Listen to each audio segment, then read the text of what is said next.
James Grande, welcome into the Quick Pitch MLB DFS live stream here on the Better Sports Network and Fantasy Alarm social channels. James, big Tuesday slate here, 11 games, Coors Field on the slate with a 13-run total and a 20-mile-an-hour wind blowing out. That's the headline. That's the top story. That's what we're looking at today when it comes to this slate today. Yeah, happy is it Tuesday? Wednesday? I don't know. We're Tuesday. We're here Tuesday. Happy Tuesday, John, to you. I know it's technically your Thursday right now, or it's your Wednesday. I'm 2 days away from Las Vegas, baby. We're mentally almost there, but we're focused. We're focused in on the 11 games. I did the playbook today, and we are ready to rock. Yeah, I mean, definitely an interesting slate. When you and I did the podcast this morning, Coors Field was not on the back burner, but I think you and I both liked a bunch of other spots. We had a few more games to talk about. I mean, we saw 17 runs last night. Right. So, you add those 3 games from the 8-game to 11 game, and you're like, okay, do I need Coors? Well, not only is it Jose Urena versus Vince Velasquez, but now there's wind and warm weather on top of it. So, Coors is going to be popular once again, but there are still other good spots. There are expensive pitchers that we have that we like on this slate. There is a very good mid-tier as well. So very, very interesting slate. I'm excited to dive back into it here on Fantasy Alarm and here on Better Sports Network. Yeah, listen, you mentioned it already. We have the high game total there, but as we talked about on the podcast this morning. Definitely some targets here because there's only a few pitchers that we actually like. And, generally when we hit these points in the rotation, you have a couple guys at the top. And then once you get to the back end, middle tier, some of these bad teams, it's a lot of favorable matchups. The chalk is clearly, and if you look at the rostership over at Fantasy Alarm, it's Pittsburgh, Colorado. That game total and that win now out there is just going to make it very difficult to not get some level of exposure there. Because if you don't, and you don't have anything in part of that, that game, and it goes off like we saw last night, you're probably going to be left a little bit behind unless you hit the nuts with some of your other players. That being said, there are stacks that we liked. We had that sort of semi-viral clip out this morning from the show talking about Colin Ray and how he likes Seattle. On the cover of the playbook today was Aaron Judge. We're definitely big fans of the Yankees. So you kind of mix and match. It's a perfect day to be a multi-lineup player. If you're in a single entry, you really got to figure out how willing are you to fade the chalk? What's your risk aversion? Are you okay not cashing to take those chances and going for the home run, or where your strategy lies here tonight? Because like you said, there's just going to be so much potential exposure to that game that you're going to have to figure out the direction you want to go with your lineup building. Yeah, I think I do think it's going to be hard to fade one particular side in this game. That is the Pittsburgh side. That is the side that's coming in chalky. Yeah. I do think, we saw it last night. You try to swerve away from Pittsburgh sometimes in Coors and it bites you in the butt, right? I mean, they scored 14 runs. So yeah. Once again, it fixes to be the best game environment on the board. 13 runs, it opened at 12. But we do have some other pivots that are interesting. The Yankees-Angels game has been bet up to 9.5 on some sports books like FanDuel, Caesars, BetMGM. So that's pretty appealing. It opened at 9. Baltimore, Washington currently sits at 9. It did open at 9.5, so it has been bet down a little bit. Same thing with Minnesota, Boston. That was at 9, now at 8.5. But Texas, KC has been bet up to 9. I think that's interesting because you and I kind of liked both pitchers in that game. So something to monitor there. And then the Houston-Toronto, I mean, that's just Vegas giving those two offenses their flowers. Right. Total in that game. Because Bassett and Urquidy are pretty decent pitchers. To have those two guys in a 9-run total is interesting. Right. 2 AK pitchers there in one of the higher game totals. Definitely a little unexpected, usually, you think. In terms of the money line favorites, still nothing that stands out. Marcus Stroman opened less than minus 170. He's up to 180, anywhere from 180 to 189. 189 on Caesar Sports, but I guess 195 on Bet Rivers. Clayton Kershaw minus 160 favorite. That's interesting. He's such a small favorite, but that's, paying respect to the Mets offense. Spencer Strider only minus 140 on DraftKings Sportsbook. Logan Gilbert up to minus 155. And Jordan Montgomery 165. So there's nothing that stands out drastically in terms of Vegas favorites. Usually that's something you can use as an indicator for cash games, right? There's not necessarily that one or two names that you're like, okay, big favorites, guaranteed to win. That's guaranteed my 4 points or 6 on FanDuel. That doesn't necessarily exist today. So we're going to have to be more creative with our lineups, more creative with our pitching matchups. And I'm excited to get into it.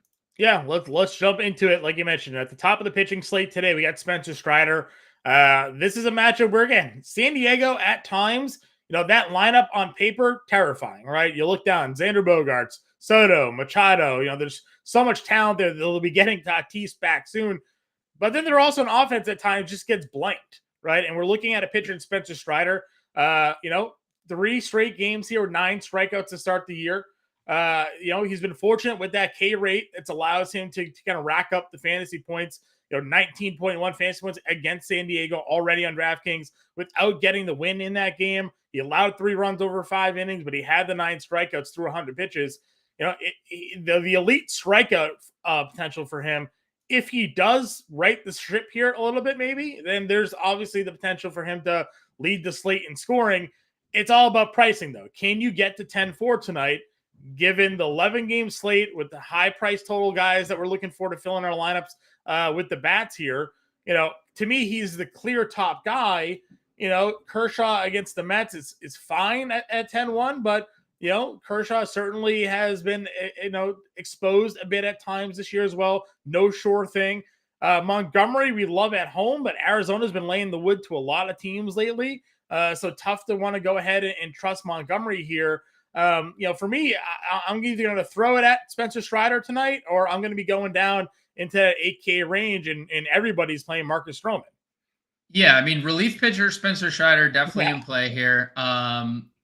Look, you mentioned the Padres offense can be very potent at times, and they walk a lot, which obviously, can be concerning because Strider already has 8 walks on the year. I mean, 2 or more in all 3 of his starts. But they also have a 25% strikeout rate against right-handed pitchers. That's the 7th highest in Major League Baseball. Yes, they are potent, but they haven't necessarily flashed, and I think they haven't obviously reached their full potential yet because, elephant in the room, Fernando Tatis isn't there. They're 16th in OPS. They're slightly better. No, they're about 16th in WOBA as well against right-handed pitching. So I like Strider quite a bit for tournaments. You can get them there in cash because the strikeouts are what's king on DraftKings, especially. And, even in the starts that he struggled, and even in the starts where he doesn't get past 5 innings, he has given you 19 as a floor because he has 9 strikeouts in every one of his starts. I agree on the Kershaw front. We saw it last night against Dustin May. The Mets they're no joke, dude. When they're going, they are no joke. That offense is, very potent. You can get to Kershaw, but I don't feel like this price is indicative on of slates where we've questioned pricing on some guys, and then Kershaw's at 10-1 when he probably feels like more of a low 9K pitcher. Kind of weird to me. Yeah. Don't think I'd be getting there even in situations where I'm MMEing, where I'm mass multi-entering. Jordan Montgomery, I do have interest in, and I think he is someone who can limit damage quite well. It's very hard to put together a complete performance against Jordan Montgomery. Arizona, 695 team OPS, middle of the pack against lefties, 21.5 strikeout rate is kind of on the low side, 17th in baseball, but you can get to Montgomery. But I agree, not playing Tyler McGill, just can't get there. Not if there's not at 9,200 when he's had 6 combined strikeouts in his last 2 starts, and when you could just play this next tier of guys who all project so much better than Tyler McGill, and honestly probably project better than Clayton Kershaw too. Right. Yeah, for sure. I mean, Stroman's the guy. We talked about it. He's going to be the chalkiest pitcher on the slate. Just sort of given the recent success this year, the strikeouts for him have been great. You don't usually see Stroman in the past, not really a big strikeout guy, but almost a strikeout per inning, limiting the damage, big ground ball rate for him. It's a big ballpark in Oakland. And we were, you and I yesterday, we kind of thought Oakland maybe was a sneaky little play there against Wisniewski. Started off kind of okay. They got some guys on base, but ultimately their offense it's just not good. It stinks. It stinks. It's just very bad. So Stroman tonight, I don't think is going to have any trouble at all here. And at that price point, he just feels like a lock and load guy. He is a lock and load guy. The ground balls have been tremendous for Stroman. The strikeouts have been even better because we know that he is a ground ball pitcher. That's been his MO since, coming into the league. Hasn't been able to stay healthy, but the strikeouts now catching up is awesome to see. 5 fly ball outs combined in 3 starts is insane. And plus, even if he does give up one of those fly balls tonight, he has the best ballpark to do it in. That's what it is, right? So, they're only Patrick Wisdom, has the power to, hit multi home runs there last night. So. No, I'm with you there. I think that's a clear starting point for a lot of lineups today will be Stroman.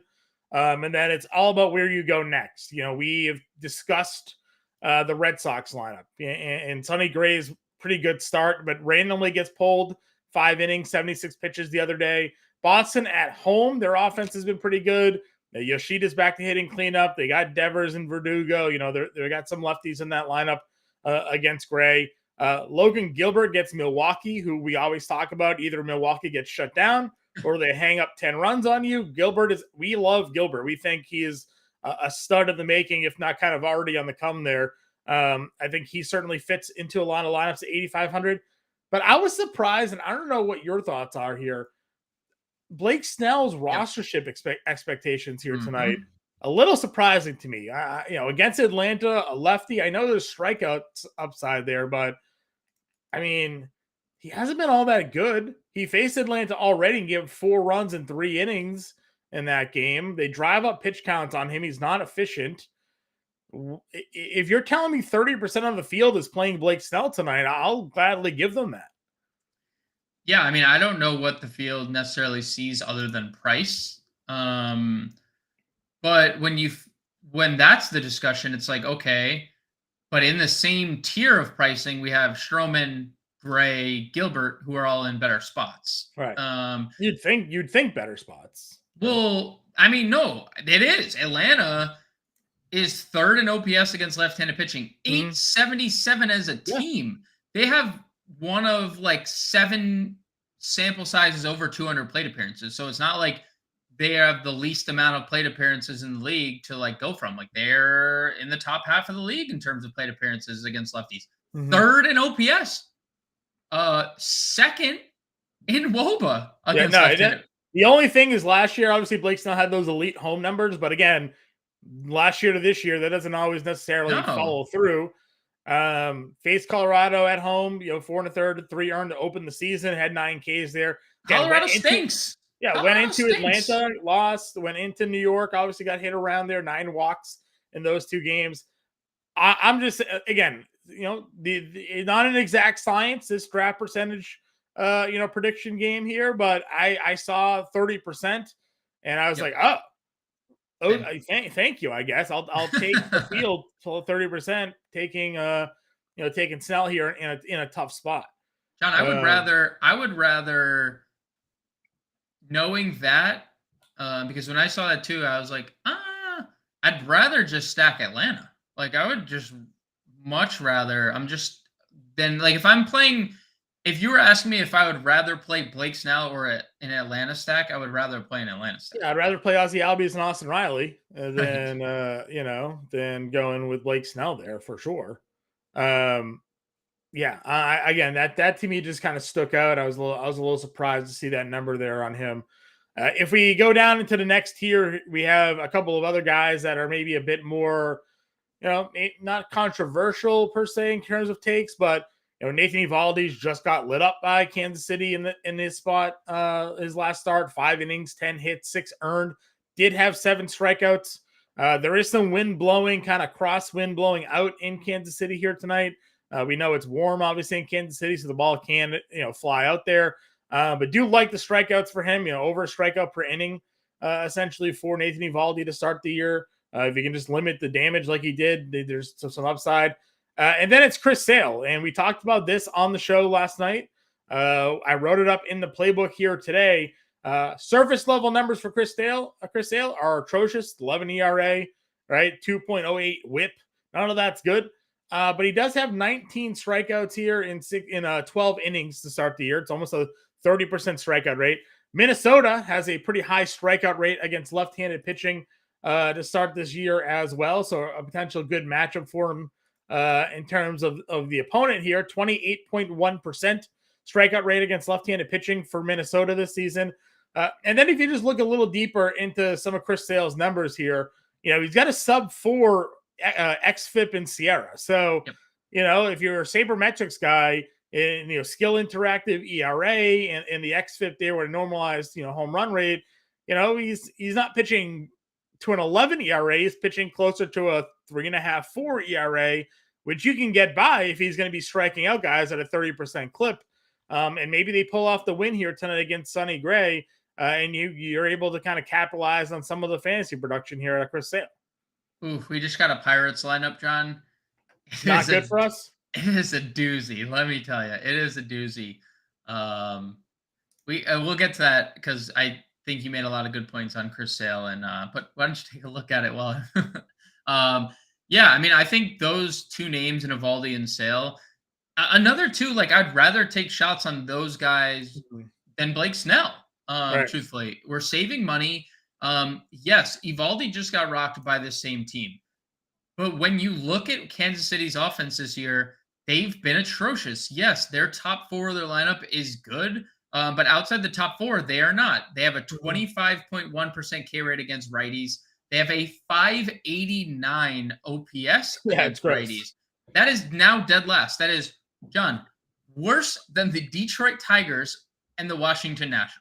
And again, it would have been a lot worse had Jacob deGrom not got hurt last night because that guy was probably throwing a no-hitter. So and it would have been a lot worse without their one explosion against Nathan Eovaldi. Which, I mean, let's face it, Nathan Eovaldi's turned into a good pitcher. He's not going to get shelled every time he's on the mound. So I do like Nathan Eovaldi quite a bit here, and I hope people shy away from. It's like in a basketball player playing against a team having a bad game just because he shot the ball poorly, but he took 20 shots. Like, okay. Nathan Eovaldi had 7 strikeouts too. Like it is what it is. He got beat by Bobby Witt and company and move on. Yeah. I also kind of want to point out there with Chris Sale and Eovaldi, kind of the same thing. Look at Chris Sale start against Detroit. 5 innings, 3 earned runs allowed, 3 walks, 7 strikeouts. Like that's not a good line for Chris Sale. He had 19 fantasy points because he got the win.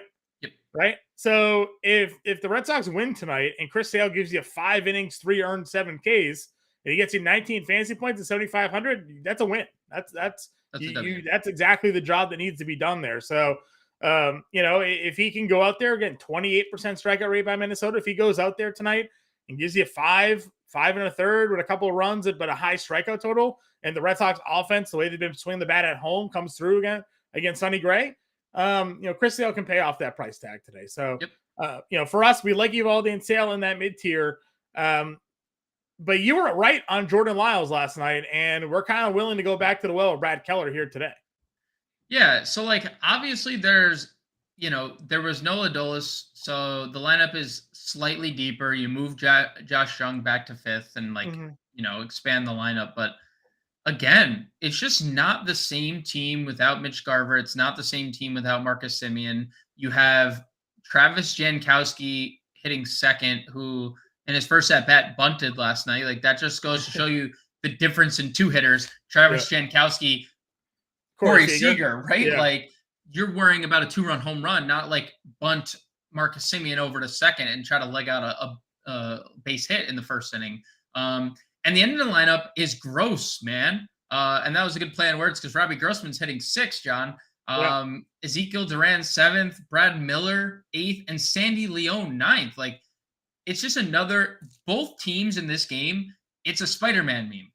They're both like top half of their lineup is good. And then it's like, well, what happened after the 5th hitter, right? Mm-hmm. and the Rangers are cherry on top, batting Travis Jankowski in 2nd. So there's still some strikeout upside here with the Rangers.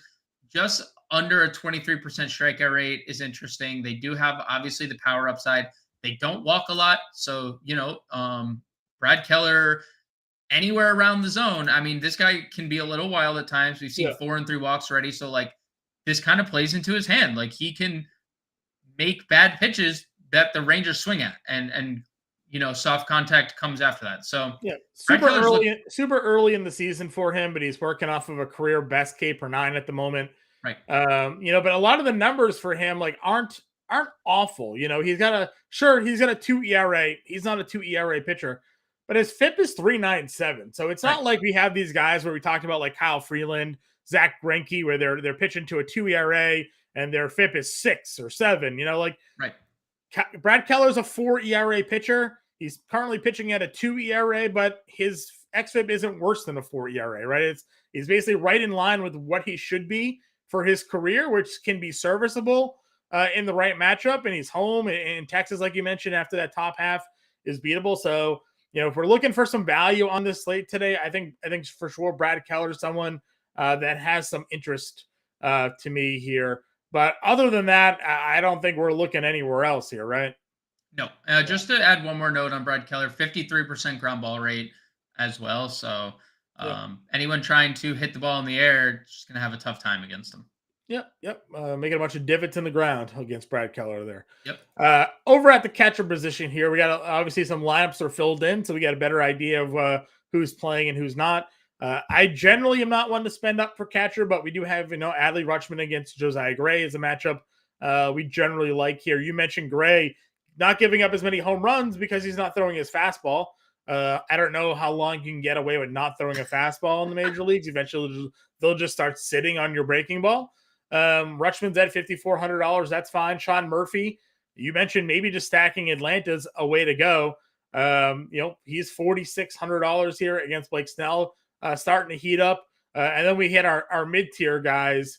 Yan Gomes is $2,900 and Higashioka is $2,700. Yeah, so for context, John, on the Josiah Gray thing, okay? Yeah. So last year, in his year of home run, because that's all can be chalked out, he just gave up a bunch of home runs. He threw his fastball 43% of the time. This year, it's down to 28%. So he's cut it 15%. He's added a cutter. This is the first year he's ever thrown a cutter. And he's throwing it almost 19% of the time. First year he's ever thrown it 19% of his Mariano Rivera made a living throwing a cutter, True. So True. And John Lester threw a really good cutter too. Yep. That was kind of his pitch. So you know what? The best way to avoid hitting throwing home runs is pitches that can have some movement on them, right? The 93 mile an hour straight ball. Yeah, the straight ball was not working out for him. So throw a cutter and see what you can get out of that. So that is a good context there. But again, I think Elias Diaz still hitting 6 for Colorado. Yep. Sean Murphy, Yan Gomes last night against a lefty came through 2 for 5 and RBI and a run. It's going to be probably in there against a lefty again in Waldichuk tonight. So certainly willing to run back to him. And then Higashioka there at $2,700. You mentioned a guy that just hits lefties well. And the Yankees are in a pretty good spot here against Suarez. Yeah, honestly, I think if you're spending up, you can get to Rutschman if you want.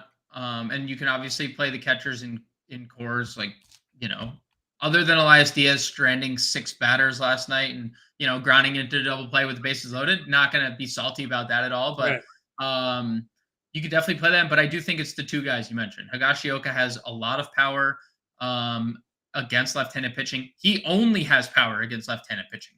He has very good bat speed. He strikes out a lot, but he does have power.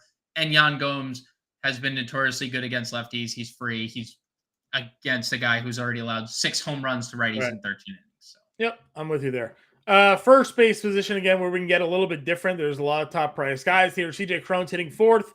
As we mentioned, that game has the 13 run total. He is $5,400. Not going to argue with you if you're playing Colorado in a course stack here tonight. A lot of you will be.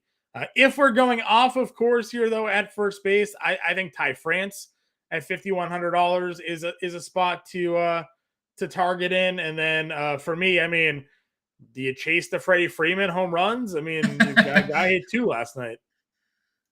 Is that just you just taking shots at me right there? No, I'm just pointing out the fact that the power was there for him. Yeah. Yeah. So you are okay. Thank you. Yeah. I mean, look, the Colin Ray stuff. If you guys, we talked about it. If you guys caught the podcast this morning or the Twitter clip that was posted by Better Sports, you'll understand that we think and I don't think anyone else isn't like disagreeing with us, but the Colin Ray blow up is coming. 50% fly ball rate, 42% hard hit rate. Ty France, very good reverse splits hitter. Love that spot for him.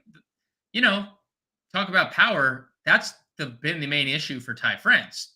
Mm-hmm. 1 home run, and he's 5,100. Like usually when we're spending 5,100 for someone, even if it's not like a power guy, it's a speed guy, and he doesn't really do that either. So we need multi-hit game from Ty France. I think that's obviously in the cards. I don't think Freeman would be my other 5K spend. I think it would be Ohtani. And Clark Schmidt just hasn't been good, and Yankee Stadium is just very unforgiving if you are not good there. And lefties are what's biting Clark Schmidt right now. Yeah. You get some blowing out in Yankee Stadium tonight as well. Not a ton, but it is going out there a little bit. 433 average for lefties. Yes, small sample, but 1,300 OPS and a 530 WOBA. Like, I wish the Angels had more lefties to like. That's why they're probably playing Jake Lamb tonight. If there was ever a spot to play Jake Lamb, they only have 2 lefties in their lineup. That's, kind of stinks. But one of them is, the unicorn of all sports right now, Shohei Ohtani. So I think Ohtani would be my other guy above 5K. Okay. As we drop below 5K, I like Ryan Mountcastle here at $4,700 against Josiah Gray. Again, the power's there. I know the average is down this year, 217. But, Gray, has he really solved his home run problems, or is he just on a little bit of a stretch here? I'm willing to, make him do it for a year before I decide that he's not giving up home runs anymore. I like him at $4,700. If you're not on Brad Keller, Nathaniel Lowe is $4,500. You can certainly touch some bases there. But after that, it's the value tier for me. Yeah, I have no one else in the mid tier. Value tier probably starts for me at like the Rowdy Tellez, Vinny Pasquantino tier. Because, if Evaldi does have the yips against Texas or against KC, like Pasquantino is too good to be $3,600. And we know Rowdy's upside. Yes. Logan Gilbert has been a reverse splits guy, but Rowdy can take anyone out of any ballpark. So. Yeah. I think, stacking, if you're going to go there, Arizona's could be interesting. I know you talked about their numbers against lefties, but they do have guys that do hit lefties. As a team, maybe they struggle, but Christian Walker's at it again. 911 OPS to begin the year against left-handed pitching.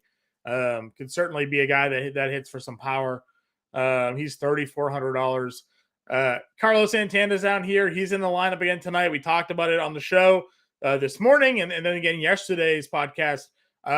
All of his power is from the left side of the plate. Hits under 200 from the left side of the plate, but all of his power is from the left side of the plate. And Urania, obviously, I think helps everybody's batting average. So at least for the 1 or 2 times around, maybe that he gets to go up against Urania, the home run potential is going to be there for Santana at 3,400. I like Santana. I'm a little indifferent on Christian Walker in Arizona. As let me backtrack. I can get behind a one-off for Arizona.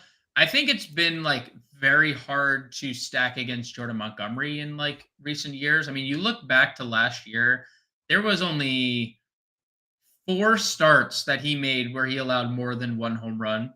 And there was only like 3 starts he allowed more than 4. No, last year for sure he was He was a stud. Again, early, you look at some of his numbers this year too, pretty good. Not going to sit here and lie to you.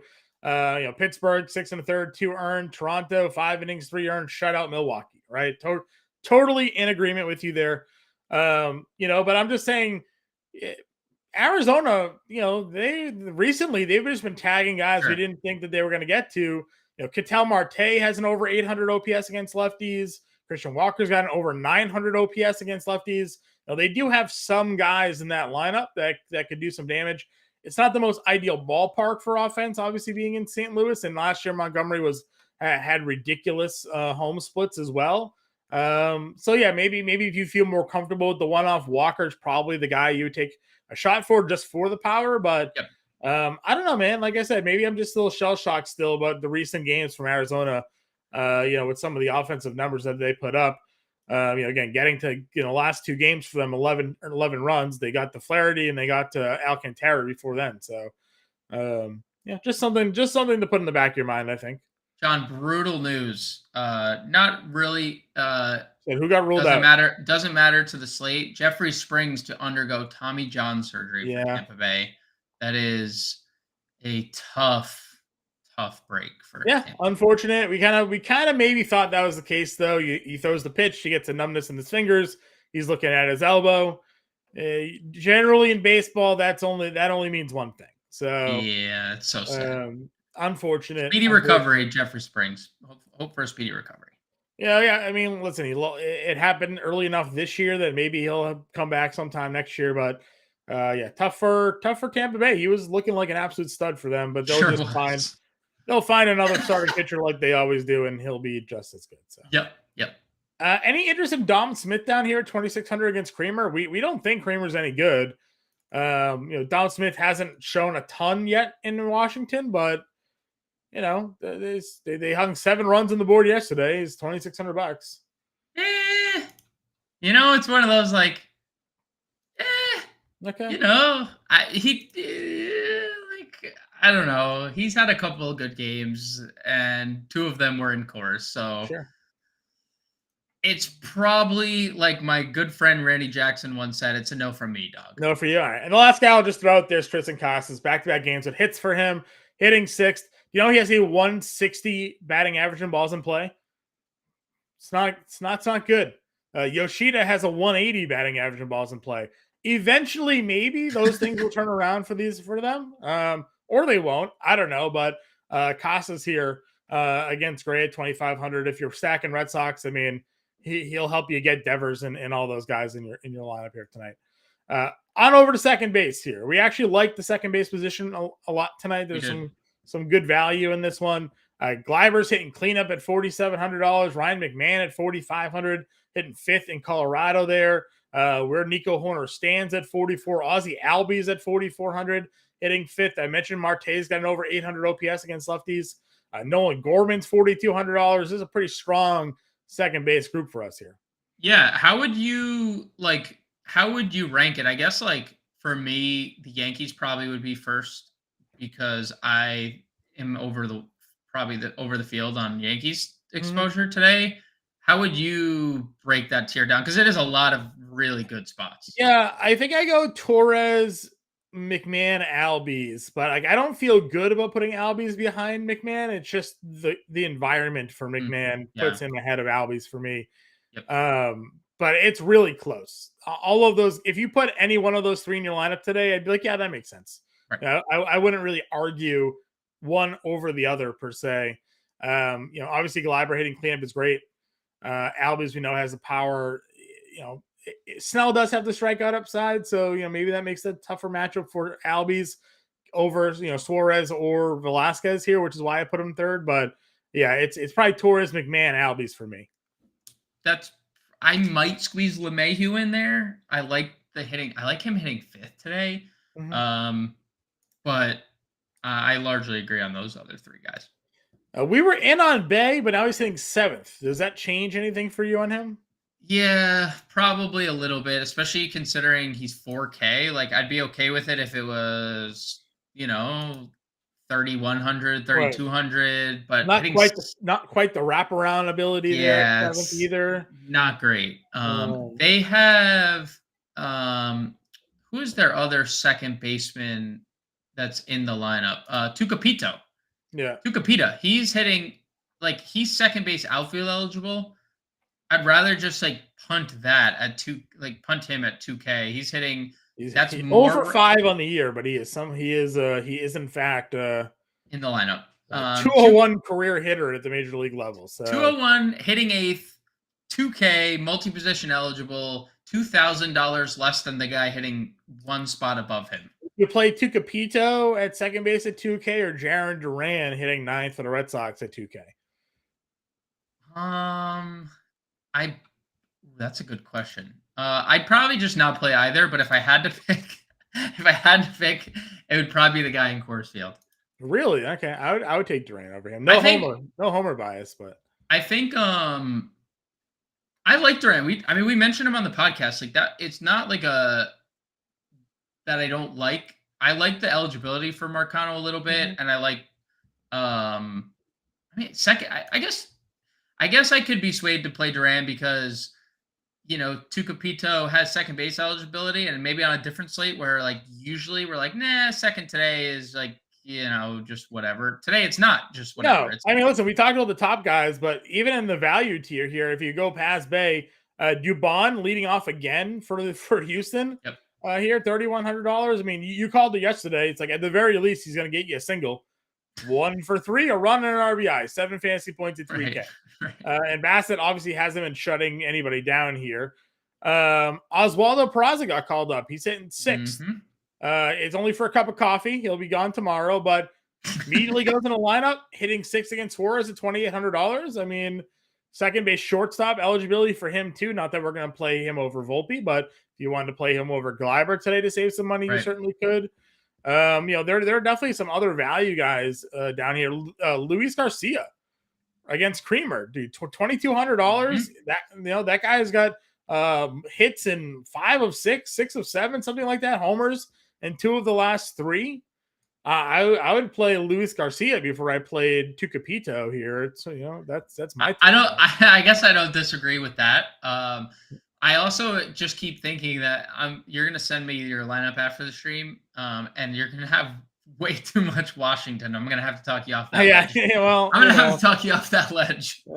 Probably true. You're like, John, you got 5 Nationals in your lineup. John, last night it was Oakland. Now it's Washington. Like, what are we doing? Ruiz came through for us, though. Okay, but Brent Rooker did not. All right, let's go on over to third base here. Always a loaded position. I played Riley last night. Loved it. But I told you after the Riley home run, I was like, I'm glad I played Riley because I had Patrick Wisdom and pivoted off. Wisdom went and hit 2 home runs, would have ended up being the better play. But you have Devers here hitting second, against Sonny Gray. You got Riley against Blake Snell. So Manny Machado is $5,100 on DraftKings tonight. Do you know what his FanDuel price is?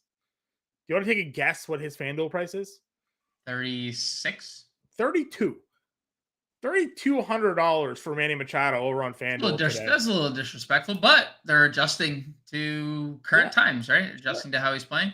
I agree. Listen, I'm just saying that seemed ridiculously cheap there. But then you have Patrick Wisdom at 45. Again, the double dong homers now 5 in 4 games. And this isn't really a fluke with power. He's going to hit 30 home runs if he can play a full season. Oakland not too big for him here, and Waldichuk sucks. So Wisdom certainly with the way he's seeing the ball right now. Suarez against Ray isn't certainly in play for us. So third base, well, we generally just spend all the way up. There's some guys here in the mid tier and even a value option for us on this slate tonight. Yeah, I mean, it just doesn't feel I don't know if the Wisdom home run feels inevitable, but it feels as close to inevitable as possible. Like this guy is a 42% fly ball rate to righties. He has 4.15 home runs per 9. We're talking about Waldichuk against righties. He's not Wisdom. We worry about strikeouts. He has a 14% strikeout rate against righties. Waldichuk's job right now is basically to walk up to the plate, set up the tee, put the ball on top. and then walk back and like field the first no. base position, and Oh, then no. he just lets the hitter swing, right? Oh, That's he just basically what buried this guy. Waldichuk's job is at the moment. Oh, your job is to apparently bury him Yeah. live Well, on air. I'm here for sound bites. That is true. That so. is true. True. Patrick Wisdom is my favorite play at third base, probably. Yeah, I won't argue with it. Again, we're talking him up at 4,500. Going down to the value again. We think eventually Gunnar Henderson wakes up. Had 2 hits, 3 runs against Chicago yesterday or 2 days ago rather. And while he's not getting on base, he's scoring a lot of runs, right? So well, he is getting on base. He's not hitting. He is getting on base he's a getting crap ton. Finding his way onto the base, and then he's scoring runs. So right. We know this kid's super talented. We know he has some power. He has some speed. Eventually, he'll figure it out. And at $3,800 tonight against Gray, certainly could be a play. Brian Hayes, we generally like against lefties, but he is leading off tonight again. And Uranus terrible. So if you wanted to go Hayes here, if you go look at our draft percentage forecast, the first 15 guys are this game. So yep. You can't really go wrong with the leadoff hitter for Pittsburgh tonight at $3,800. Right. I have no problems with it. He got off to an abysmal start, and things have turned around over the last 4 games. 2 multi-hit games, 5 runs scored, 4 more runs batted in, 3 extra base hits. He's really doing a little bit of everything. Mm-hmm. I like Brian Hayes. I like the price on Brian Hayes. I like the matchup for Brian Hayes. Like where he's hitting lead. Like where he's. It's just all about, do you want leverage in tournaments? Play him in cash, no question. Play him in cash games, 3,800, super chalky. Your leverage in chalk is not playing Brian Hayes because he's going to be extremely popular. So. Speaking of some other leverage here, have I told you that there's some guys in the Arizona lineup that hits left-handed pitching? They just scratched Corbin Carroll as well? No. They did. They have scratched Corbin Carroll. Is it because it was a lefty-lefty matchup and they're putting a righty in the lineup? Maybe. I hope that's the only reason, because I have way too much. Anyway, Mr. Evan Longoria is hitting .313 with a .984 OPS against left-handed pitching here tonight. You're gonna love seeing my Arizona Washington stack later on today. I'm just throwing out there. He's hitting 5th. The numbers are strong. The power is strong. I don't even know if he's got any BVP here against him, but I'll pull that up quickly. Not that it's going to be a big enough sample size anyways, and we don't always trust the BVP, but let's see here. Montgomery, 1 for 6, 2 walks. That's fine. Well, we can where's play. Where's our BVP guru Ice through coming through with the chat and random needed it. So I'm just where are you, Ice? For a very inexpensive stack today against Jordan Montgomery, you can get Longoria, Walker, and Marte, and they're all under $4,000, under $3,500. Just throwing it out there. If you're looking to be different, if you're making a bunch of different lineups here today, all those guys have OPSs over 800. 2 of them have OPSs over 900 against left-handed pitching. I know Montgomery, as you mentioned, doesn't give up a lot of home runs, but I'm just, again, mentioning it to the group. That's my lowest third base for me. Anybody else for you? I'm shocked you wouldn't go $100 lower to complete your Washington stack to Heimer Candelario. Can't play Candelario when you're all in on Evan Longoria. So. That's true. No, nothing else for me either. Who did they put in? Let's see. Alec Thomas. Is that who they're playing now? Alec Thomas, was he hitting 9th earlier? I don't know. He's hitting 9th now. I don't know. I'm trying to see. They had Lourdes in their lineup. So they had a lineup that looks like it was removed. Yeah, there was a lineup at some point. Yeah, I don't see Carroll in the lineup, but I at least what I'm looking at now. So it'll be interesting there. Yeah, he's. I got Ryan in the chat. Are the Yankees going overlooked? Aaron Judge is the cover of the playbook today, so not for me. And the podcast this morning. And the podcast. Not going overlooked on this show. I'll tell you that much.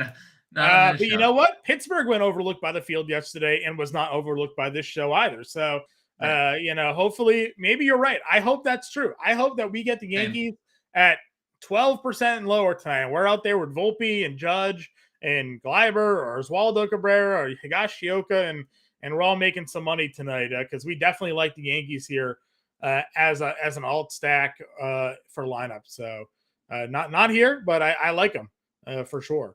Shortstop, very interesting position. Because we're not really in on the top guys. You can play him if you want.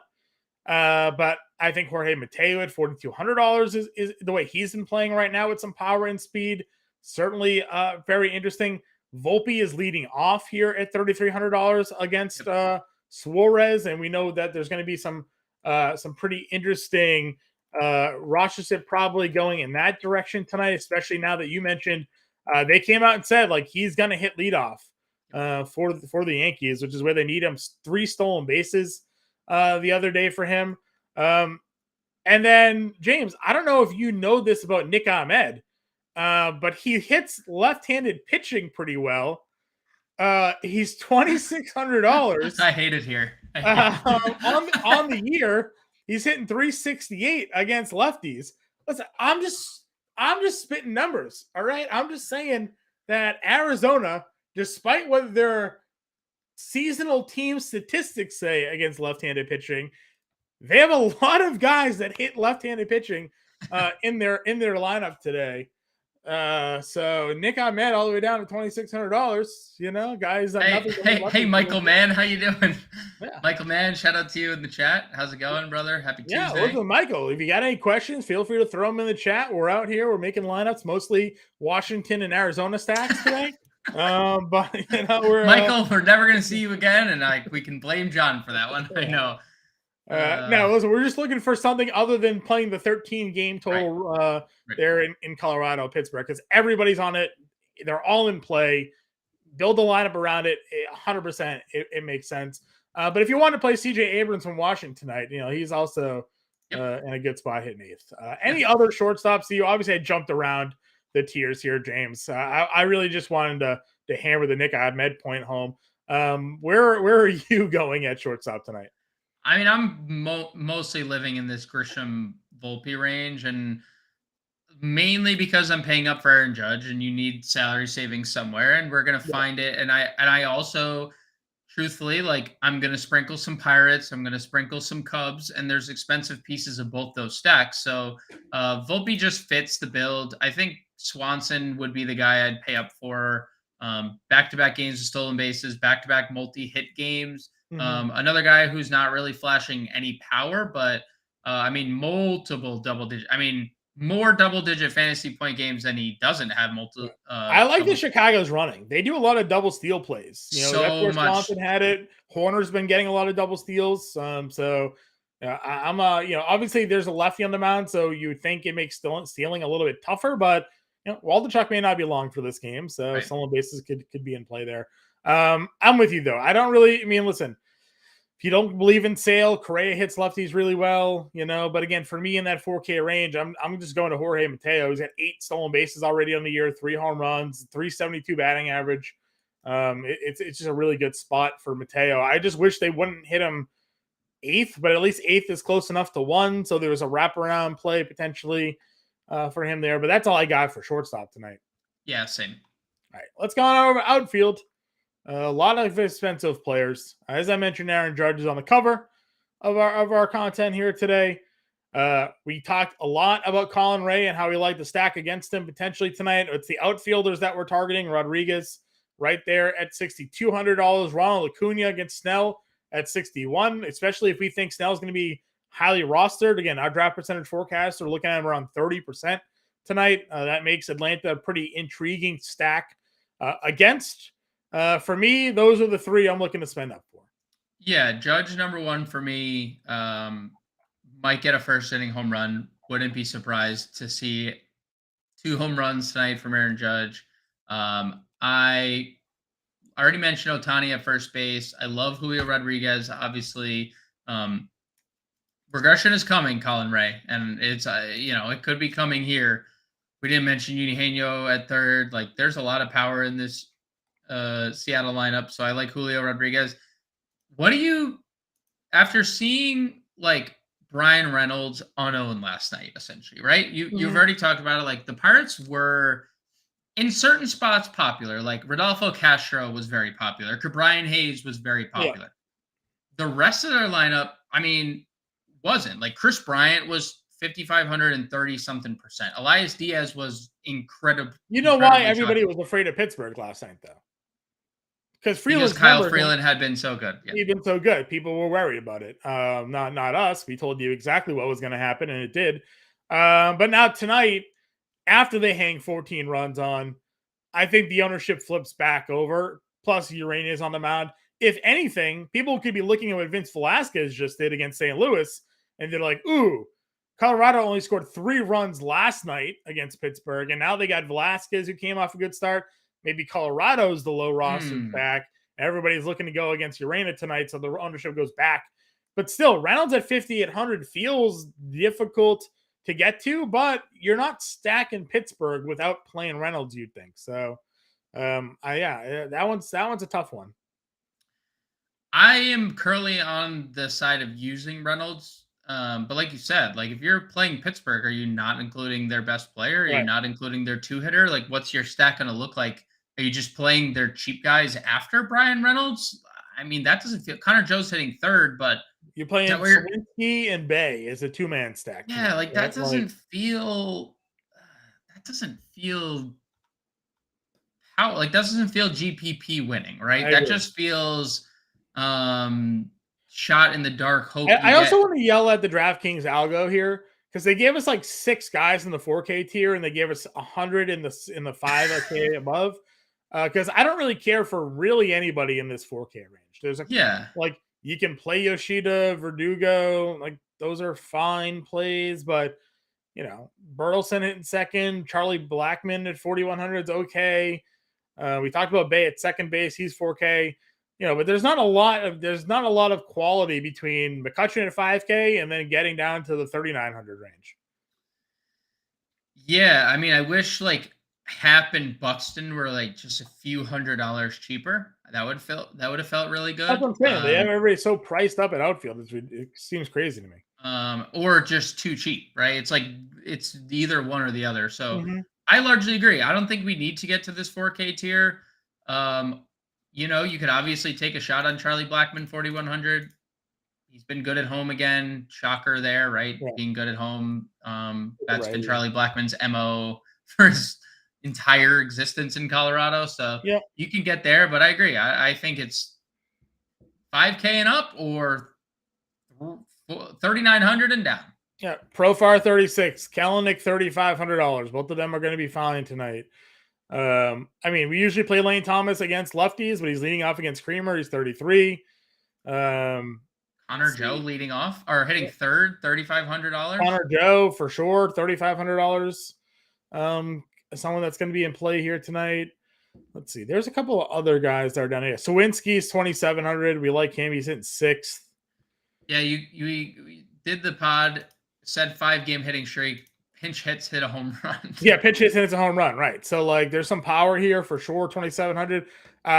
We have him projected to be the highest rostered hitter on the slate. So gonna fit into a lot of lineups. I don't mind Janikowski at 25. I think there could be something there. John, I got something interesting for you right now. So the Cardinals just scratched Brendan Donovan. I don't know what's going on around baseball. This doesn't usually happen. This is NBA type stuff right now. 2 scratches right before lineup block. They have shifted their lineup, obviously. And $3,900 Lars Nootbaar is now leading off. Any interest in Lars Nootbaar, 39? Yeah, we played him last year at times. He homered the other day, right? And he has a stolen base. Already 4 games into his campaign, he has a whole home run and a stolen base. Yep, I think it's fine if you're playing that game. You can go there. And Burleson hitting third, by the way, John. What? Your boy Burleson hitting third. Okay, so they have what? They have Goldie. So it's Goldie always hit second. Arenado hitting 4th. Yeah. Nope, Arenado not in the lineup tonight. Oh, it's Wilson Contreras hitting 4th. Nolan Gorman hitting 5th. Interesting. O'Neill 6, Carlson 7, Motter 8, Edmund 9. So some big differences in the Cardinals lineup. Yeah, Burleson in 3rd is interesting. Okay, that plays. And then Duran's 2K hitting 8th tonight. That's probably my last outfielder. Yeah, that's probably it. Because You can't play any of these Yankees. I'm shocked that Oswaldo Cabrera is not in the lineup. And they played Hicks and IKF on the same night. Like, that is a brutal thought. And maybe that goes into what Ryan said earlier. Like, are the Yankees going overlooked because they're using Kiner Falefa and Aaron Hicks in the same lineup, which is an absolute nightmare. But Duran, I would take a dart on Duran. I don't think we need to, and it's probably the same thing for Tucapita. Like, I don't think we need to go to either of those guys. Yeah. But they are both stone cold min salary in lineups. Yeah. James, before we make our lineups for tonight, I got to get you know, Tuesdays are Tour Junkies golf days on Better Sports Network. Join David Barnett, Pat Perry for entertaining and informative golf talk, including interviews with PGA Tour and live golf players and caddies. Have more fun with golf and win daily fantasy sports and betting with Tour Junkies. It's tonight at 7 Eastern on the bettersports.com and on YouTube, Twitter, Facebook, and Twitch at Better Network. So PGA DFS this week, the Zurich Classic, a little match play going on there. Check out the Tour Junkies tonight at 7 o'clock. James, a couple more minutes left in the show. Let's build our lineup. I know we're going to be plugging in Marcus Stroman. Who is our SB2 on tonight's slate? What are you thinking, John? Do you want to get? I mean, I think I was in this. I was in that same tier. I was between Sale, Evaldi, and Brad Keller. I know on the podcast we went Keller, but I'm perfectly fine getting to Sale because I do think there's some pretty good upside. They're leading off Donovan Solano tonight. Yep. Where are we going at catcher today? Are we going Yanni or are we going Higashioka? Let's go Gomes. We're gonna get Volpe. We're gonna get Judge. Yep. I'm just gonna. I'll go click those guys now. Volpe, Judge. We're gonna get probably Glaber, and then are we going up with Glaber, or did we want to get some cores? Yeah, some cores there. Brian Hayes probably profiles the best, right? For third base. I mean, I know that takes us out on Wisdom, and I think we both like Wisdom, but we also I like Wisdom a lot. We also could play Wisdom in the outfield, where we could play Cabrian and Wisdom if we wanted to. That works. Hayes there at third, hitting leadoff. Wisdom, if we have Wisdom at no, Wisdom only has third base. They've removed it. What the? That's brutal. So if we did Wisdom, it's 42. Let's get Jake Sawinski in there. Yeah. Obviously, we're gonna do that one. Outfield. Is it Jack or Jake? Who is it? Jack. Yeah. 2,700. So 46.3. Let's see here. Did we want Santana or did we want Reynolds? Santana works, hitting fourth again. That's the power side. I think going Carlos Santana saves us some money. We could we get Santana and Reynolds? We can. We have a it works out perfectly. And it gets Glaber. So Glaber Torres exactly under the dollar sign. So here is our lineup for tonight, everybody. Marcus Stroman, Chris Sale, Yan Gomes, Carlos Santana, Glaber Torres, Patrick Wisdom, Volpe, Judge, Sawinski, and Reynolds. Gives us that Pirate stack there in cores. Gives us our Yankee stack that we're looking at tonight with Stroman and Sale. James, any final thoughts for the people at home? No, let's have a great night. It's a great night to be great, John. It's a great night to be great. That's true. Right now, coming up next is the 5-pack there with Kyle Elmfring. And again, Toy Junkies at 7. Stay tuned. Good luck, everybody. Have a good night. We will talk to you guys later.